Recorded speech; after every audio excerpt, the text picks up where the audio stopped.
करो जो लो या घट श्वास, नदी किनारे रूखड़ा जब तब हो नाश।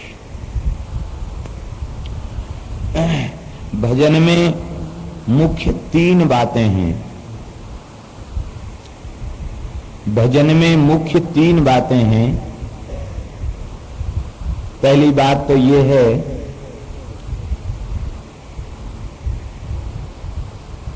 कि भगवान के नित्य संबंध को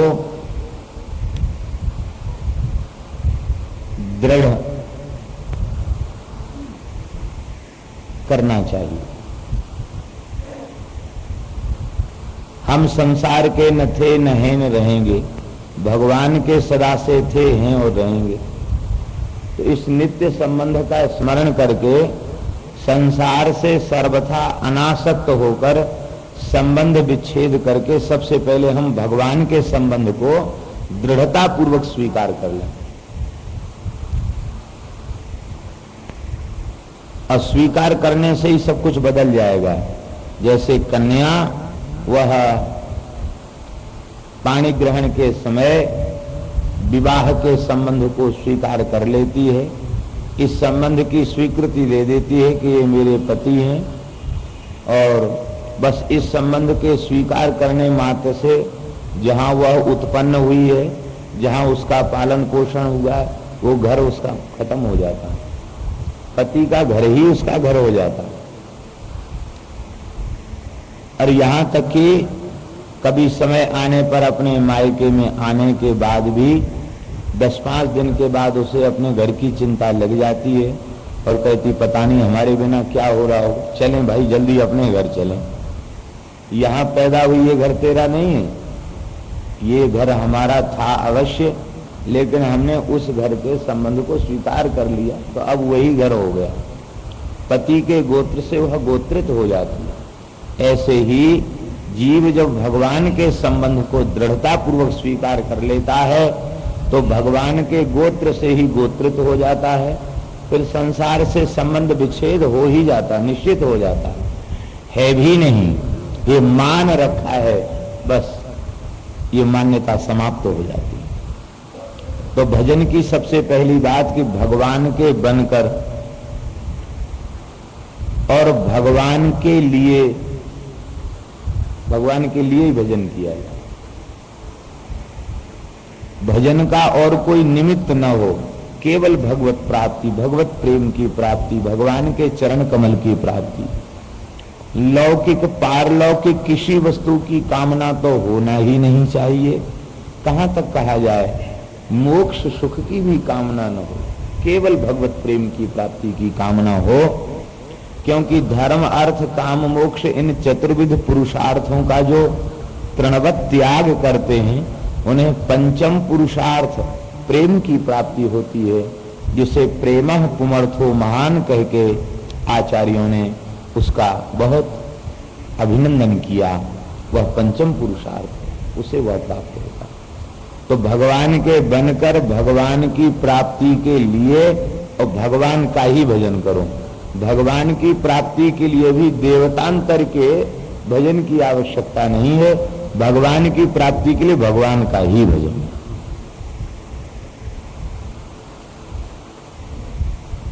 हो सकता है दूसरे का आश्रय लेने पर कुछ विलंब हो जाए। देखो कलयुग में विष्णु चित्ती आलवार की पुत्री आंडाल, जिनको श्री गोदाम्बा जी के नाम से पुकारते हैं, गोदाम्बा जी, उनका दक्षिण भाषा में नाम आंडाल है। उन्होंने श्री रंगनाथ की प्राप्ति के लिए किसी देवता की उपासना नहीं की, किसी देवी की उपासना नहीं की। उन्होंने सीधे सीधे भगवान की उपासना की।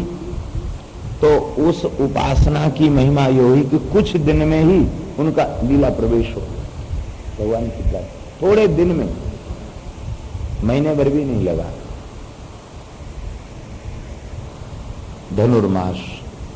धनुर्मास में व्रत किया और वे सीधे भगवान की लीला में प्रवेश कर।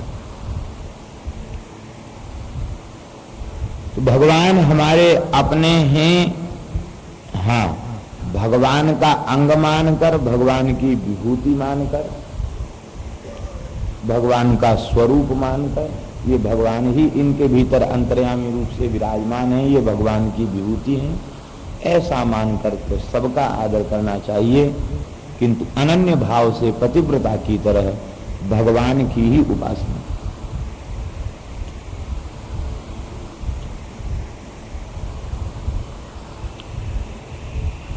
अगर भजन आतुर करे जोलो या घट श्वास, नदी किनारे रूखड़ा जब तब हो।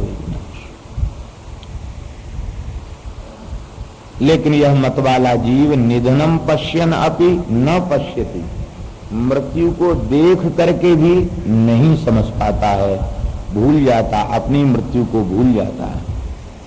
इसलिए हे राजर्षि परीक्षित, संपूर्ण वृत्ति को भगवान के चरणों में समर्पित करते हुए श्रोतव्य कीर्तितव्यश्च स्मर्तव्यश्चेच्छता भयम, भगवान के परम पावन दिव्य चरित्रों का श्रवण करना चाहिए, भगवान के ही नामों का संकीर्तन करना चाहिए और सतत भगवान का स्मरण करना चाहिए।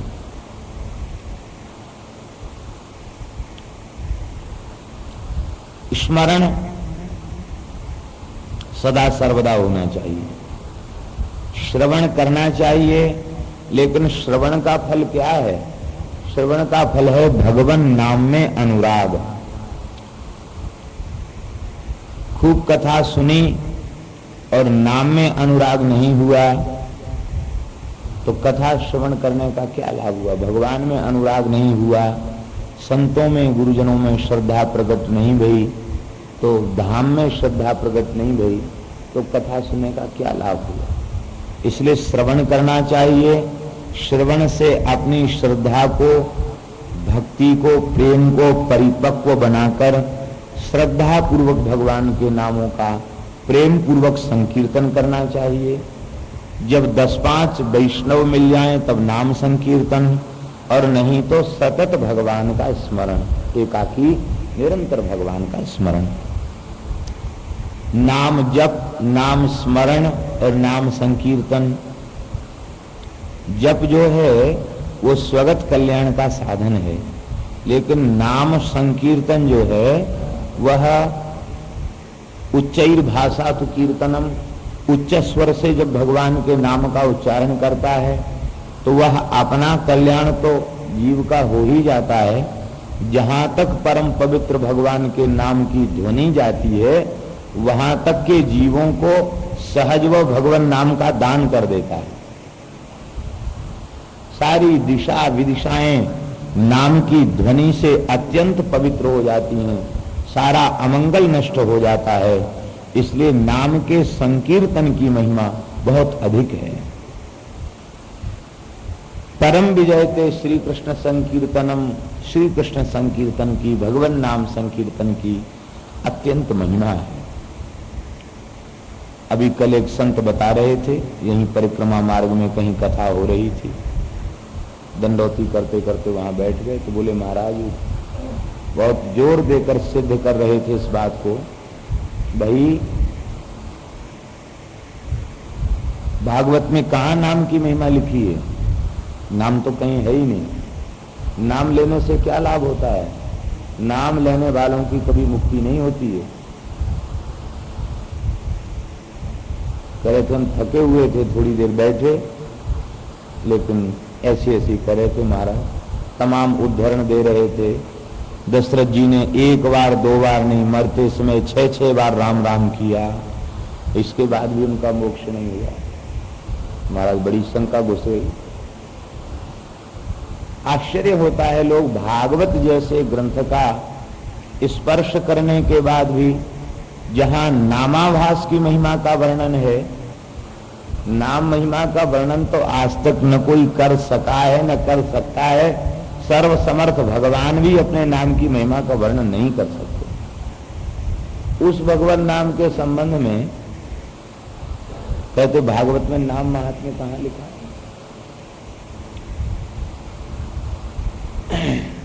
इसलिए न तो अवैष्णव को सुनने का अधिकार और न अवैष्णव को कहने का अधिकार। पहले भगवान के चरणों में समर्पण तो करे।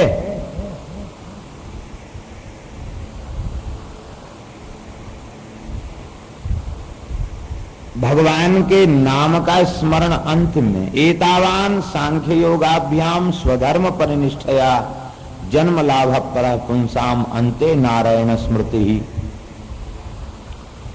देखो, मनुष्य जन्म का बस इतना ही सर्वोत्कृष्ट लाभ है कि चाहे जैसे हो, सांख्य से हो, योग से हो। सांख्य योगाभ्याम, सांख्य का अर्थ यहां ज्ञान है, और योग से भक्ति योग। चाहे सांख्य योग अथवा भक्ति योग अथवा निष्ठा पूर्वक स्वधर्म का पालन, किसी भी प्रकार से किसी भी साधन का अनुष्ठान करके अपने मन को भगवान में इस प्रकार से लगा दिया जाए, अपने चित्त को इस प्रकार से भगवान में समर्पित कर दिया जाए कि मृत्यु के क्षण में हमें संसार की सुध न रहे, मृत्यु के काल में हमें भगवान की याद आए। और देखो, जो आज से अभी से भगवान के नाम को अपना समर्पण करेंगे, उनको मृत्यु के क्षण में नाम की स्मृति अवश्य होगी। याद किसकी आती है? जिसमें प्रेम होता है उसकी याद आती है। प्रेम किसमें होता है? प्रेम अपने में होता है। और अत्यंत शांत चित्त से विचार करने पर यह पता लग जाता है कि संसार अपना नहीं है, भगवान अपने हैं। तो अपने की याद आती है, अपने श्री ठाकुर जी की याद आती है। मान लो कथनचित नामाश्रयी नाम जापक मृत्यु के काल में शरीर के किसी दुष्प्रारब्ध के कारण भजन से शून्य हो गया, भजन नहीं कर सका, उद्विग्न हो गया, सन्निपात हो गया, कफ अड़ गया, व्याकुल हो गया, बेहोशी में चला गया, अब तो भजन बनेगा नहीं। तो क्या जीवन भर का किया हुआ भजन व्यर्थ हो जाएगा? नहीं।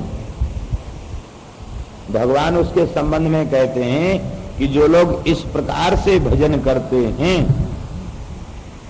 कथनचित मृत्यु के काल में वह मेरे नाम का स्मरण न भी कर सकें तो भी उनकी दुर्गति नहीं होती। उन नाम प्रेमियों के नाम का स्वयं में स्मरण करके नयामि मम साधनम, उन नाम प्रेमियों के नाम का स्मरण करके मैं अपने धाम को नहीं ले जाऊं। श्री कुलशेखर जी महाराज ने तो भगवान से प्रार्थना की कि भगवान, मृत्यु के समय का भरोसा नहीं है, आपका नाम ले पाएंगे कि नहीं ले पाएंगे, भरोसा नहीं है मृत्यु के समय का। इसलिए आप ऐसी कृपा करें, कृष्ण त्वदीय पद पंकज पिंजरान्ते अद्यैव मे विशतु मानस राजहंस प्राण प्रयाण समये कफवात पित्तै कंठावरोधन विधौ स्मरणम कुतस्ते। हे भगवान, हे श्री कृष्ण, आपके चरण कमल रूपी पिंजड़े में हमारा मन रूपी राजहंस आज ही बैठ जाए। देखो, यहाँ मन को राजहंस क्यों कहा? संतों का मन राजहंस ही होता है। हंस मुक्ता हल चुगता है और संतों का मन रूपी राजहंस वो भगवान नाम के मुक्ता हलों को चुगता है। हंस नीर का त्याग करके क्षीर का पान करता है, ऐसे ही संत संसार से सर्वथा अनासक्त होकर भगवान में अपनी संपूर्ण प्रीति करते हैं, भजन में संपूर्ण प्रीति करते हैं। इसलिए उन संतों के चित्त को, मन को राजहंस कहा गया। तो वो हमारा आपके नाम के मुक्ता हल चुगने वाला हमारा मन रूपी राजहंस आज ही आपके चरण कमल पिंजड़े में बंद हो जाए, क्योंकि हमें पता है मृत्यु के काल में जब कंठ बात पित्त कफ से अवरुद्ध हो जाएगा, रुक जाएगा, रूंध जाएगा, तो उस समय आपका मैं स्मरण कैसे करूंगा। किंतु जब मन आप में समर्पित होगा तो फिर स्मरण में बाधा नहीं आएगी। बोलो भक्तवत्सल भगवान की। ऐसी कई घटनाएं ऐसी हुई हैं जहां बेहोशी की अवस्था में भी नाम का उच्चारण हुआ। अभी अभी की घटना है, अभी चल रहा है श्रावण, ये चैत्र शुक्ल पक्ष की घटना है। बैसाख ज्येष्ठ आषाढ़ श्रावण केवल 4 महीने पुरानी घटना। एक नामानुरागी दमोह में एक पंडित जी थे, शिवशंकर जी दीक्षित, दादाजी के नाम से प्रसिद्ध थे और कम से कम 200-300 गांवों में महामंत्र का उन्होंने प्रचार किया, बहुत कीर्तन कराया। हम लोग जगन्नाथपुरी से कीर्तन करके लौट रहे थे, पूज्य श्री महाराज जी भी थे, स्टेशन पे महाराज जी का दर्शन किया। उसके बाद वे अत्यंत अस्वस्थ हो गए, आपने भी उनका दर्शन किया, आपने भी दर्शन किया स्टेशन पर। श्यामा चरण दास जी व्हील चेयर पर लाए थे। इसके बाद वे अस्वस्थ हो गए और उन ज्यादा अस्वस्थ होने पर उनको भोपाल ले जाया गया। भोपाल में डॉक्टरों ने कहा कि अब इनका सारा यंत्र बेकार हो गया, अब बस इनको रखो मशीनों से जिंदा, तो ये नहीं रह सकते, ले जाओ। बहुत खर्च हो रहा था हॉस्पिटल में, लोग उनको ले आए घर।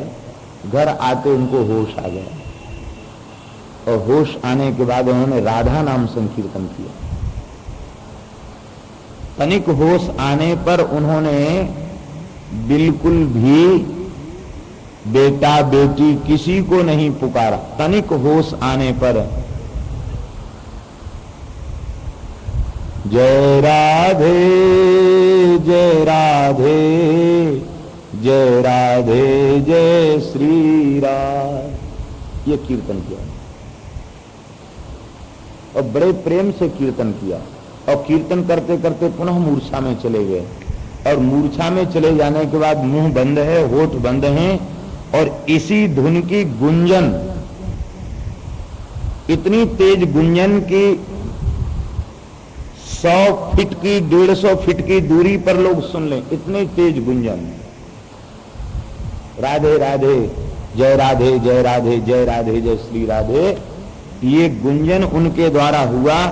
उनके प्रेमियों ने, परिकर के लोगों ने बताया, यह गुंजन अनवरत 48 घंटे तक लगातार, यह गुंजन उनके द्वारा 48 घंटे तक लगातार, और पूरी तरह कोमा की स्थिति में थे। उनको अपने शरीर की कहीं सुध-बुध नहीं थी, लेकिन भगवान नाम संकीर्तन 48 घंटे तक।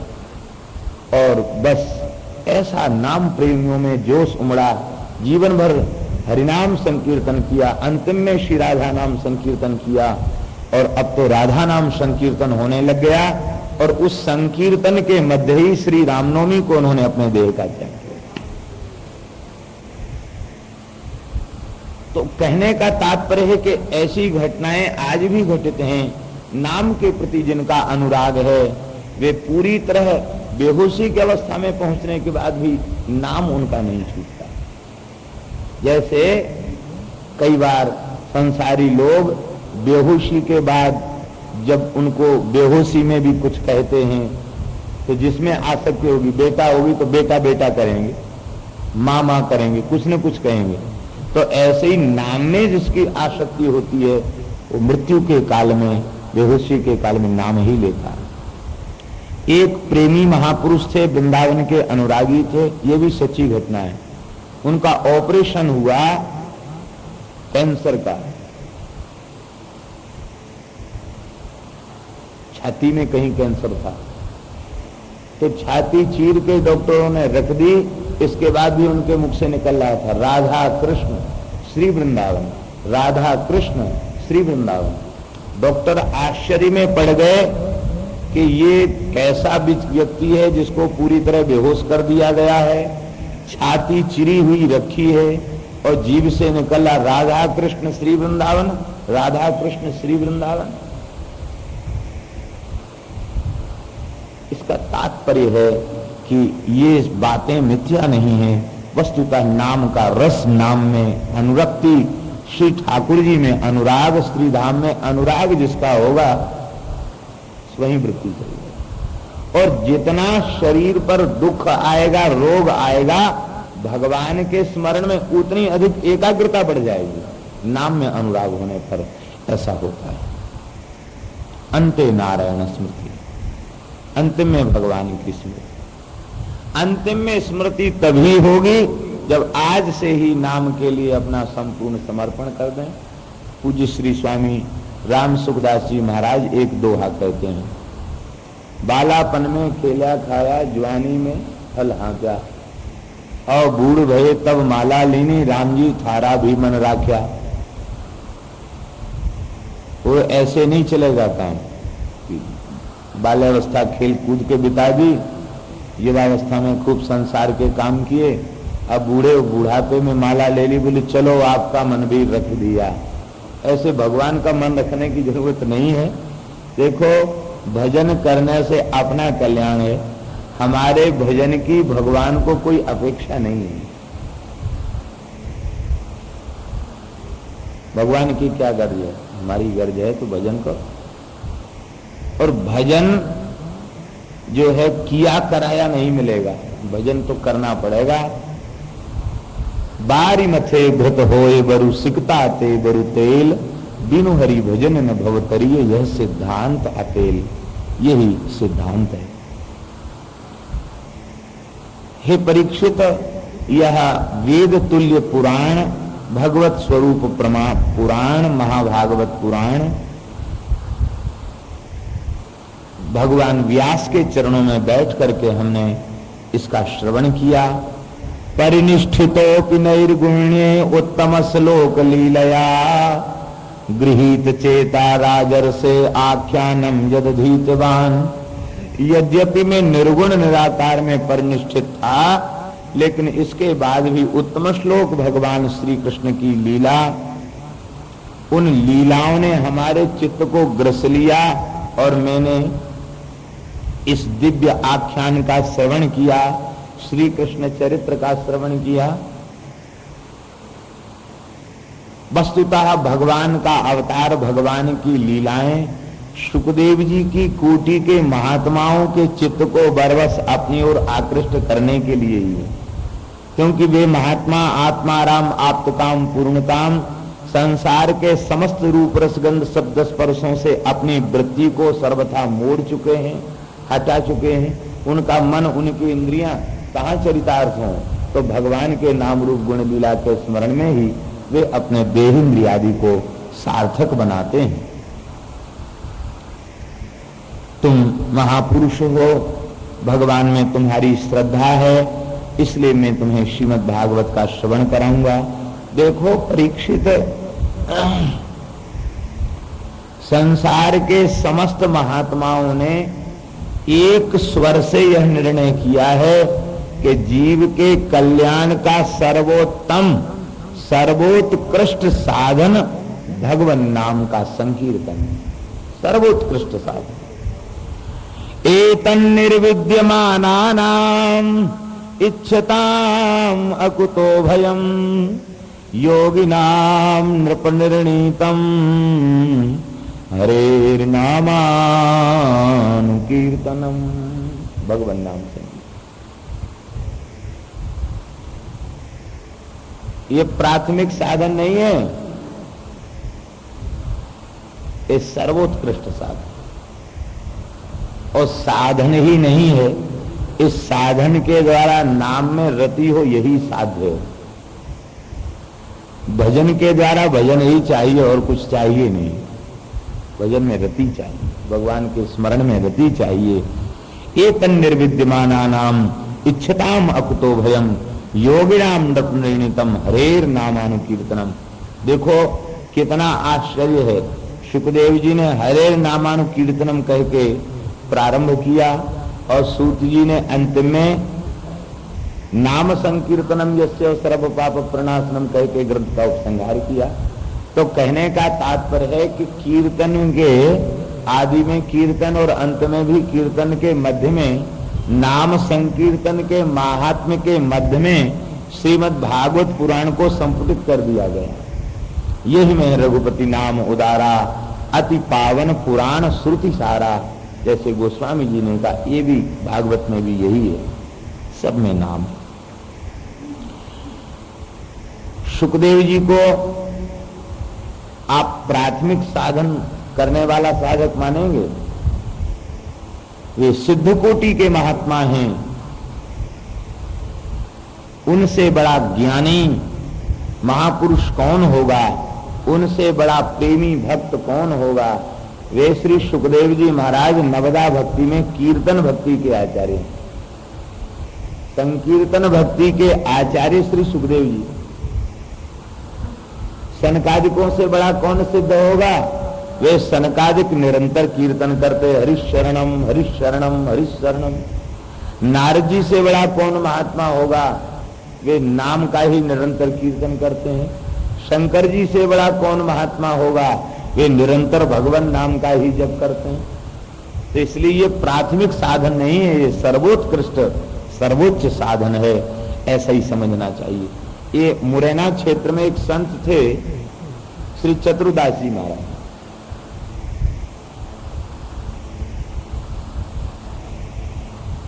बड़े विलक्षण महात्मा, अनन्य निष्ठा वाले नाम प्रेमी। नाम की तनिक कोई उपेक्षा करता तो उनके साधकों ने बताया कि उनका शरीर लाल हो जाता, गौर वर्ण के थे, एक क्षण में एकदम रक्त जैसे वर्ण का हो जाता, आंख लाल हो जाती, होठ फड़कने लग जाते, शरीर हुंकार करने लग जाते, नाम के संबंध में तनिक भी उपेक्षा सहन नहीं करते। कोई वेदांत चर्चा करने लग जाता, ज्ञान की चर्चा करने लग जाता, तो कई बार तो ऐसा होता कि मंच पर चढ़ के पहुंच जाते, छाती में घूसा लगा के कहते, देहाती भाषा में बोलते थे, ये में राम नाम रखो, ये में राम नाम, मुंह से कुछ मत बोलो, ये में राम राम रखो, ये में राम नाम, तभी कल्याण होएगो। इत पित की बातें क्यों करतो, वहां की भाषा, इत पित की बातें क्यों करतो, ये में नाम रखो, ये में ऐसी मान। एक बार उनको कहीं किसी साहित्य को पढ़कर उन्हें शंका हो गई कि हम तो राम नाम का बाल्यकाल से जप करते हैं, ये तो सतनाम सतनाम, ये सतनाम क्या चीज है? तो राम नाम से अलग कोई सतनाम है क्या? शंका हो गई। भोले वाले महात्मा थे, पुस्तक पढ़ी, शंका हो गई, रोने लग गए, बोले हमारे नाम में रति कम हो गई, क्या करें? तो हनुमान जी महाराज ने उनको साक्षात दर्शन दिया। हनुमान जी के चरण से लेके मस्तक तक रोम रोम में नाम लिखा, राम राम लिखा, और उनकी ध्वजा में राम नाम लिखा था, और उस ध्वजा में लिखा था कि जिसको कवियों ने, सिद्ध संतों ने सतनाम कहा है, वो सतनाम कोई दूसरा नहीं है, भगवान राम का नाम ही सतनाम है। इसलिए महात्मा संदेह त्याग कर राम नाम का जप करो, ये ध्वजा में लिखा था। उसको पढ़ा उन्होंने, और पढ़ करके इतना उन्हें प्रेम जगा कि गुफा में प्रविष्ट हो गए, और महाराज 1 अरब नाम का जप करने के बाद तब बाहर लोगों से मिले। 1 अरब नाम के जप के पहले तो किसी को दर्शन तक नहीं दिया। 100 करोड़ राम नाम का जप, और राम नाम जप के वे सिद्ध हो गए, और सिद्ध होने के बाद संतों ने कहा कि अरे आप तो अभी निगुरा हो, किसी से दीक्षा तो आपने ली नहीं। तब संतों के आग्रह पर निम्बार्क संप्रदाय के एक श्रेष्ठ संत जिन्होंने वृंदावन में कंगाल कुंज की स्थापना की, उनके वे शरणागत हुए। उनसे मंत्र दीक्षा उन्होंने लिया, विरक्त भेष लिया। चतुर्दास जी उनका नाम था। निम्बार्क संप्रदाय में दीक्षा ली, लेकिन दीक्षा लेने के पहले गुरु जी से बोले, महाराज जन्म से ही राम राम करने का अभ्यास है। जन्म से, जब से होश संभालिए राम राम जपने का अभ्यास है। आप ये मत कह देना कि राम नाम का जप मत करो, बस सब आज्ञाएं मानेंगे। और कोई सा ध्यान बता दो, कोई सी उपासना बता दो, हमारी दृष्टि में राम कृष्ण में तनिक भी भेद नहीं है। आप जो कृपा करके देना चाहो वो मंत्र दे दो, लेकिन राम नाम जपने को मना मत करना। उनके गुरुजी गदगद हो गए, बोले देखो चतुर्दास, रामा ने राधा और मामा ने माधव, राम राम कहने से राधा माधव मिल जाते हैं, ये भी कृष्ण मंत्र ही है, तुम राम राम करो। और अष्टादशाक्षर गोपाल मंत्र हम तुमको कान में सुनाएंगे, वो केवल इसलिए सुनाएंगे कि तुम पे बन सके तो एक आध माला फेर लिया करो, नहीं अहरनिश जो नाम जप रहे हो वही जपो। केवल तुम्हें संस्कारित करने के लिए मंत्र दे रहे, ऐसे मान तुम तो शुद्ध हो, भगवत साक्षात्कार प्राप्त। कान में नाम सुनाया। अभी उनके स्थान है, अखंड कीर्तन होता है, कम से कम 30-35 वर्ष से अखंड कीर्तन होता है।